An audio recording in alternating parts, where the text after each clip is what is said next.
just starting out with Power BI and wants to master the essential formulas for your analysis, in this video, I will teach you the basic formulas every beginner should know to create efficient reports and explore data confidently.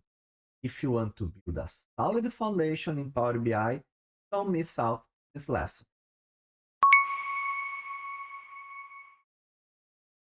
So today we're gonna see all the basic functions that you need to know to start your work in Power BI.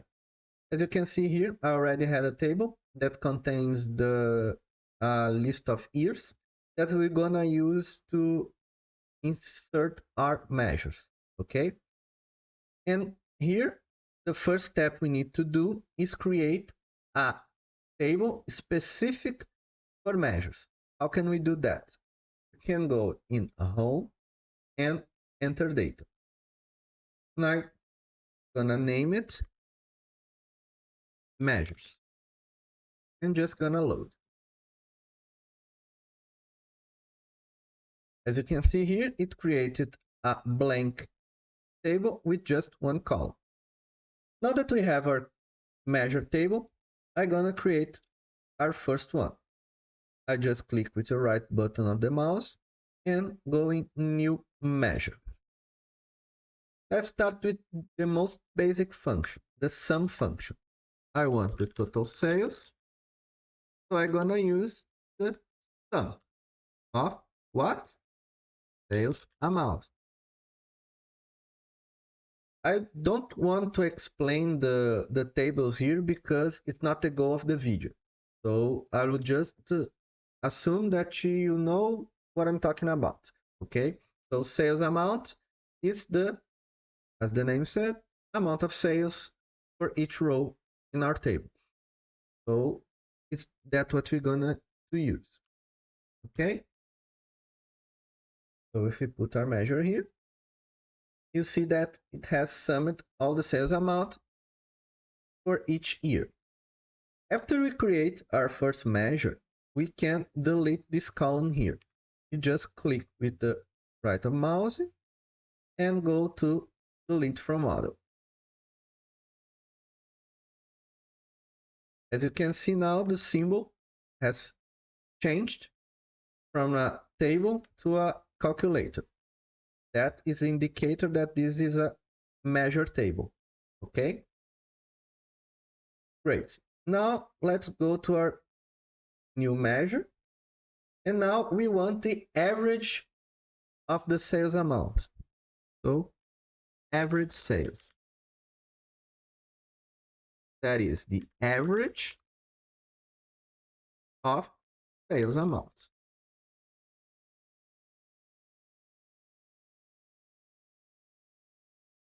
Just put it here. And great. Now we have the average. Now I want the maximum sales and the minimum sales for each year. We can use the min and max functions that brings the maximum value and the mean value for the context. If you don't know what a context is, I have a video here on the channel explaining all the different types of context that we have in Power BI. Go check it out. So max sales, it's the max of our sales amount. And the mean, it will be the mean sales of mean of sales amount. Now we have our max and mean sales. I know there are some odd values here. They are repeating itself for different years, but that's correct. That's a problem in Adventure Work. That is a data model that Microsoft has put on the internet for us to use. So the table has not have much different values between the rows. So things like this happen, okay? But I assure you that the max and min function are working correctly. Great, now we have our sums amount our average, our max, and our mean. Now we want to divide. So the division we can do using two different techniques. First, let me go here, division version 1. We can use the divide function. First we have the divide function that asks two statements, a numerator and a denominator. So the numerator will be our total sales, and our denominator will be 12, that I want to calculate the average of sales for each month. So here it is. As you can see, the divisions are working correctly. Okay. The second method is to use a symbol, the division symbol that we use in Excel, for example. So division V2.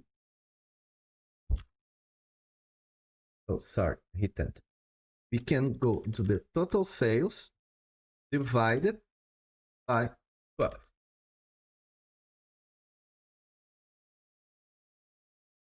As you can see, the results are the same in both techniques, but what is the main difference between them? Division use a formula and the division V2 don't. What's the problem? In the V2 version, if we divide by 0, it will give an error and the infinity word will appear.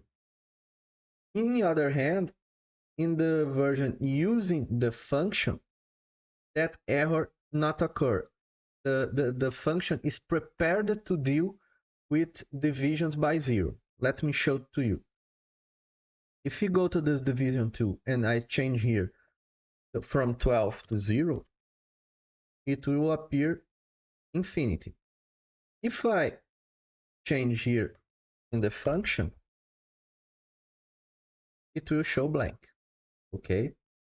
And in the function, we can put an alternative result if we want. So let's put something here. Divided by 0. Just as an example.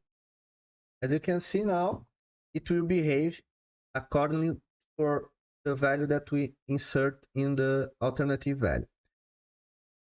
Besides this point here of the infinity, there's no difference in performance using one technique or the other. I always thought as a good practice, if we have a specific function that do what we want, we use that function. Okay? So my recommendation is always using the one here, that is the divide function. After we do the division, we can count some values. We have different ways to do count here in Power BI, and I'm gonna show some of it to you. Here it is. The first one will be the simplest one and the most used.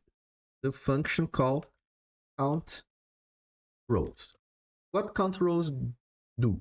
As the name said, it counts the rows of what? Of a table. So it doesn't matter if we have blank values or not, it will count all the rows in a specific table. So let me use the internet sales here. Count rows, internet sales. The only value that we need to input here is a table.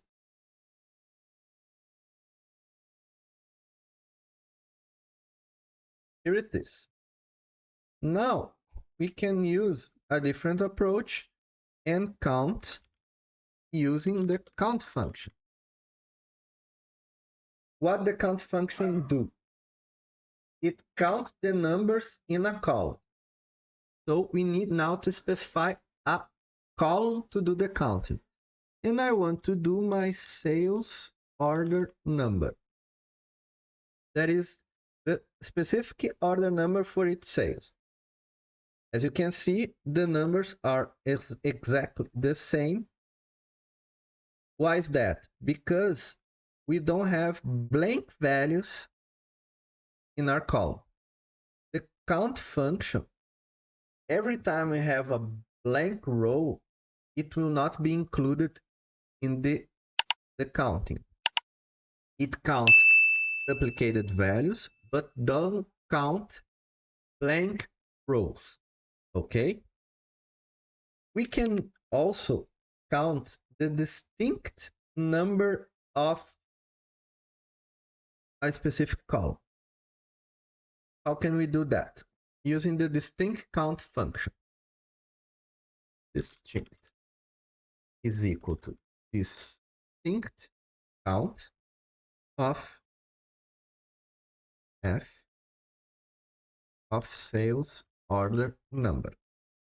Here it is. Let me just take it off these divisions here so I can open some space. And now the distinct. As you can see here, we have a different value here and here. What that means? That we have duplicated sales order number, or 2, 3, 4, 5 rows with the same sales order number. Using the distinct count, we can assure that we are only counting a specific value once. Okay? What other types of counting we can do in Power BI? Another cool types are other functions. Let me just show to you. We have count blank that will count all the blank rows in a column. And we have the distinct count no blank that they will eliminate the blank rows. The distinct count will include rows that are blank. Using distinct count no blank, it will eliminate these blank rows. Okay? Using all these functions that I showed to you today, you have a strong foundation to start working with Power BI. I hope you enjoy it. So, did you enjoy learning these basic Power BI formulas? Now, it's time to put them into practice and see how they can transform your data analysis. If you like this content, don't forget to leave a like, subscribe to the channel, and hit that notification bell so you won't miss out on more amazing tips like this one. And before you go, why not take your knowledge to a next level? I have 2 ebooks that will help you even more. One about Power BI, where you master advanced tools, and another one about Excel, perfect for boosting your spreadsheet skills. The link to both ebooks are in the comments below. And I see you guys on the next video.